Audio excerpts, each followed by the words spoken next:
Hi, my name is Francois and I am a super teacher. Exams are coming. Can you believe that exams are already around the corner? And in the next few weeks, every teacher will start doing exam revision of one sort or the other. Now this can be an extremely boring time for children in your classroom. What a lot of teachers do is they just work through the same old content and teach it in the same way that they did previously in the year. In this episode, I share a few thoughts on how you can spice up exam revision during this time. So those of you that view the episodes on this channel often, you would know we now start the episodes off with the question of the week. And for this week, I'd like to know, what strategies do you use in your classroom when you do exam revision? Share that with us in the comment section down below. If this is your first time watching one of the episodes on this channel, you can earn CPTD points by watching these videos. If you'd like to know how to claim these CPTD points, just watch the video that's being linked in the top right corner right here.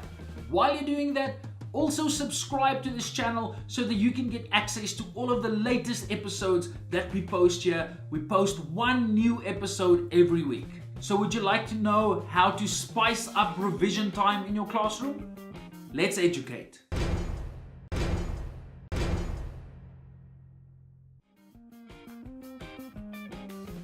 We seriously need to do something about the way in which we prepare children for the exam. I know of many teachers that will spend up to 2 weeks in having children sit and do activities or work through old question papers with very little interaction from the teacher's side. This frustrates me to no end. The question for me here is, what are the children really learning?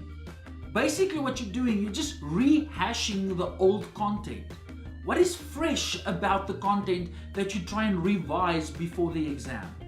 Now this stems from this notion of coaching for the exam. We are so driven by the results of the examination that we almost forget about teaching. I do acknowledge that there are a lot of systemic issues around this matter, especially when teachers' performance is judged based on the performance of the learners. So this in many cases drives teachers to try and prepare or coach children for the exams, and this leads to them learning content like a parrot. We really need to ask ourselves, how is it going to benefit a child in the workplace one day to merely recite a definition without them really comprehending what the content is all about? Now during exam revision, we have got control over how we try and reinforce a concept in the minds of a child.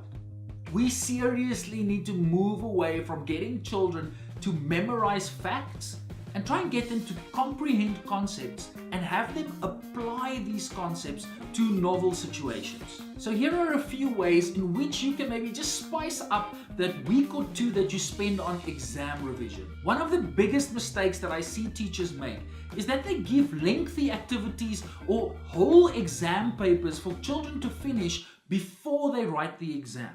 For many learners, it feels like the teacher just sucked these activities out of their thumb just to keep them busy and keep them quiet. This is not conducive to learning for the exam at all.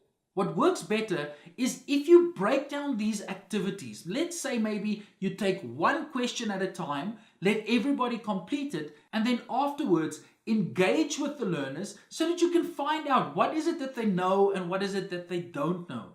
From here on, you can re-explain a concept, or you can just identify this learner to work with him or her a bit later on the same concept.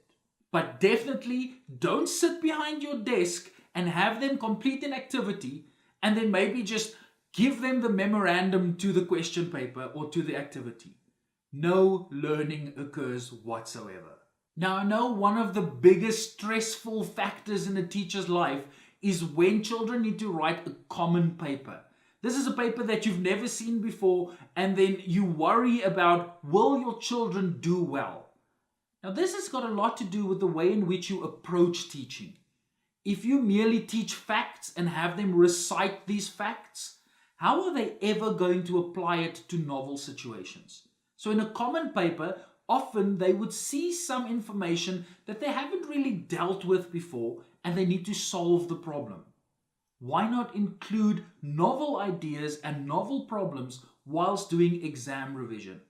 In this way you'll see, does the child know the concept, or will they ever be able to apply it when you bring in something new? On to the next piece of advice. And I feel that I say this often in these videos, but I really think we need to get to know our learners. Why would you design revision exercises that suits the entire class when all of us are individuals and we learn in different ways? How about designing activities that are specific to individuals? Now, in an ideal world, we would have all of the time to try and do some great activities like this, but I know it's not always possible. But how about designing 3 or 4 different activities that you can reuse or maybe circulate in the classroom? How about designing activities that are set on different difficulty levels? And you would know which activities to give to which learners. And then gradually, as they progress, you would introduce them to a more difficult activity.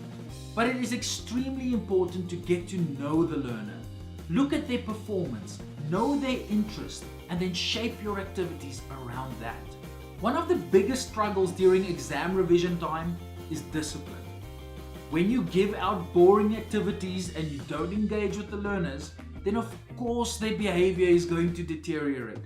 Of course they are going to be distracted by other things. We are constantly battling in trying to get the attention of the learners. So classroom management, when you give individualized attention, can be very difficult. One of the strategies that I think works very well is getting learners to teach concepts to each other. I can remember that before teaching, there were a few concepts in science that I didn't understand very well. But in my preparation to teach it, I learned about it.